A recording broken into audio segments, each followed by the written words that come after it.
Hello students, welcome to my YouTube channel Geography Guru. Today we are going to discuss about class 10th SST Social Science worksheet number 36. This is one of the easiest worksheet of this chapter. इस chapter की सबसे आसान worksheet में से एक ये worksheet है. In this chapter we are going to discuss about the some value based question. जो HOT क्वेश्चन होते हैं, high order thinking skill question होते हैं, वो क्वेश्चन हम डिस्कस करने वाले हैं. नेशनलिज्म का जो ग्रोथ था यूरोप में, various factors played crucial role in that one. काफ़ी सारे फैक्टर्स थे जिन्होंने रोल प्ले किया था. Among them some factors are such as the Frankfurt parliament, females, symbols and female figures. These factors too played very important role in the growth of nationalism in Europe. यानी कि जो महिलाओं के चित्र थे, दृश्य रूपक थे, या सिम्बल्स जो यूज़ किए गए थे, broken chain etcetera, Frankfurt parliament, उनका भी एक अलग से रोल रहा था.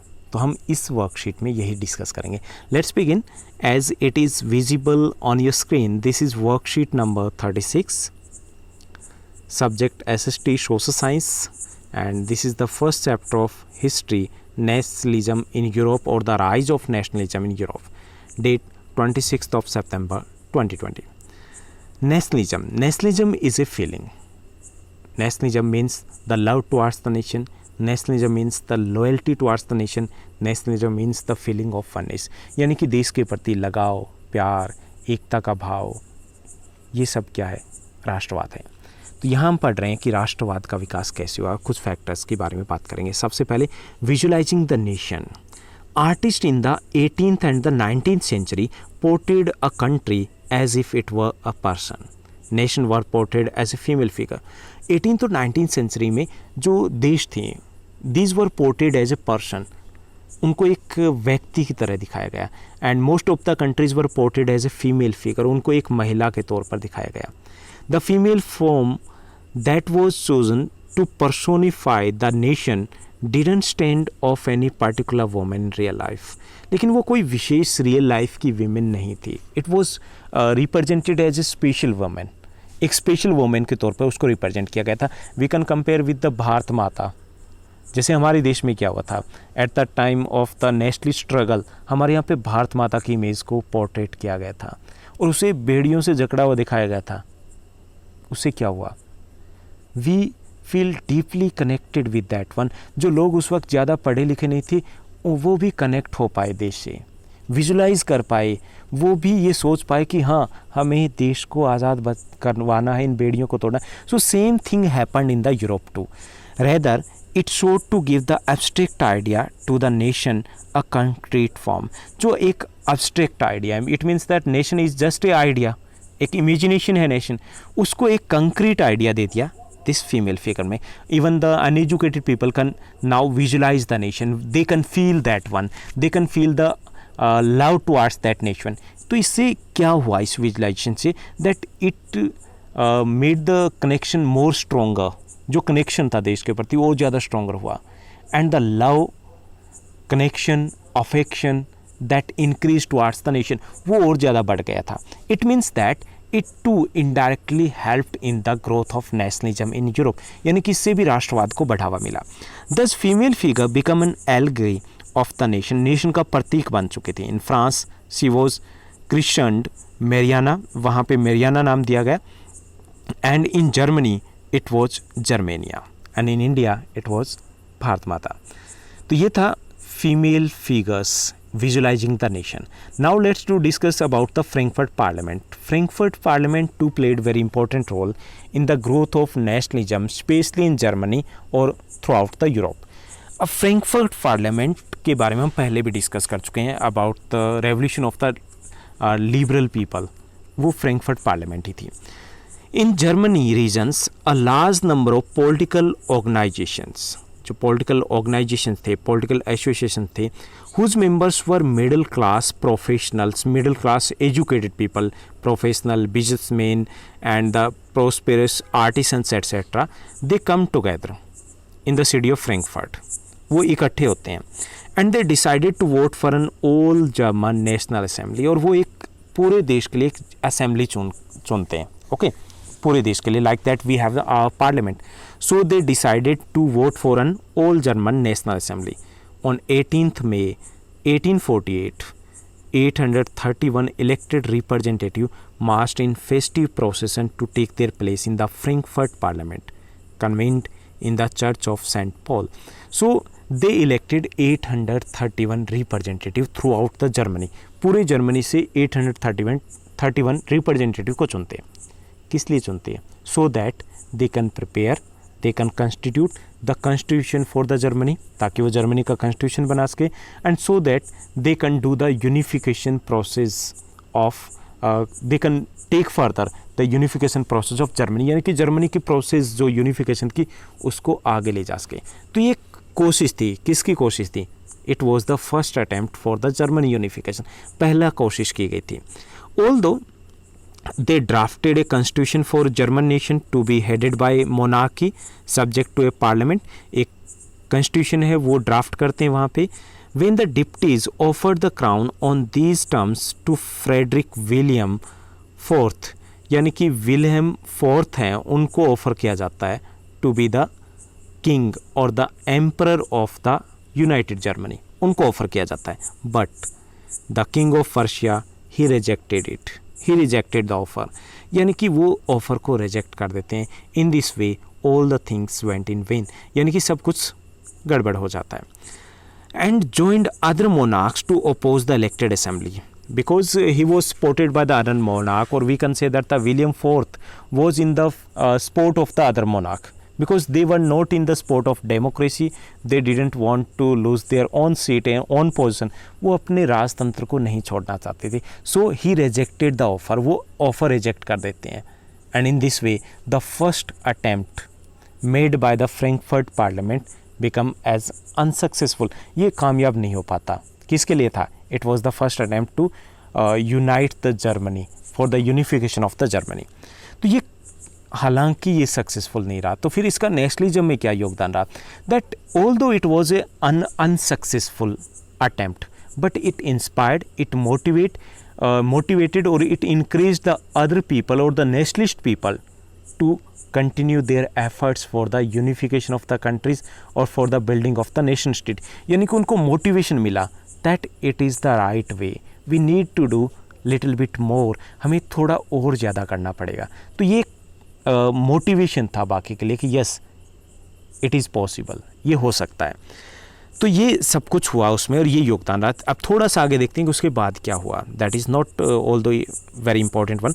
While the opposition of the aristocracy and military become stronger, because opposition of the aristocracy जो थे, बिकॉज इन दैट वन 831 जो लोग थे उनमें से mostly people were the aristocracy, और मिलिट्री है वो भी पावरफुल हो गई थी.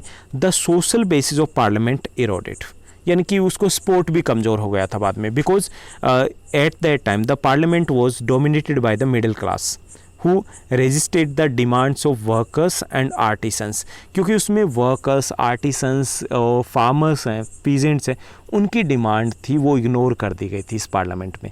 तो उनका सपोर्ट चला गया, यानी कि they withdrew their support, so they become weaker. वो कमज़ोर हो गए, और कमज़ोर हुए तो कौन पावरफुल हुए? Monarch. So they use the troops. In the end troops were called and the assembly was forced to disband, यानी कि उसको भंग करवा दिया गया. तो ये थी Frankfurt parliament that was organized in 1848 in Frankfurt in Germany, and the main objective was the unification of Germany, but it was an unsuccessful attempt. लेकिन इससे क्या मिला? इट इंस्पायर्ड और increase the nationalist to go for the nationalism in throughout the Europe. Next one is the role of females in development of nationalism. Females का क्या role रहा था Europe में? Females to played crucial role in the unification or in the growth of the nationalist movement in Europe. They formed various political associations, and these associations also played very important role in the unity of these nation states or the people. यानी कि उन्होंने कई संगठन बनाए, political parties like that of A club बनाए गए. इससे भी यूनिटी को बढ़ावा मिला, and unity means the growth of nationalism. Second, publication of the newspapers. They published a number of newspaper, magazine, etc. And through these newspaper and magazine, they spread the ideas of the nationalism. इससे भी nationalism को मदद मिली, it was indirectly one. Third, they struggle for the suffrage, right to vote, वो right to vote के लिए struggle किया। In this way too the women came out and they along with the suffrage they demanded for the nation state too. तो इससे भी मदद मिली कि जो नेशनलिज्म मोमेंट था वो और ज़्यादा स्ट्रॉन्ग हुआ। Fourth, the participation of women was very common in the political meetings and the demonstrations. इसके साथ साथ in every political meeting and every demonstration that was associated with the nationalism in Europe, they participated in large number. So we can say that they played crucial role in the growth of nationalism, although the credit was not given to them. लेकिन उनको सही से credit नहीं दिया गया कभी भी। Now the last topic of this one, the symbol and the significance.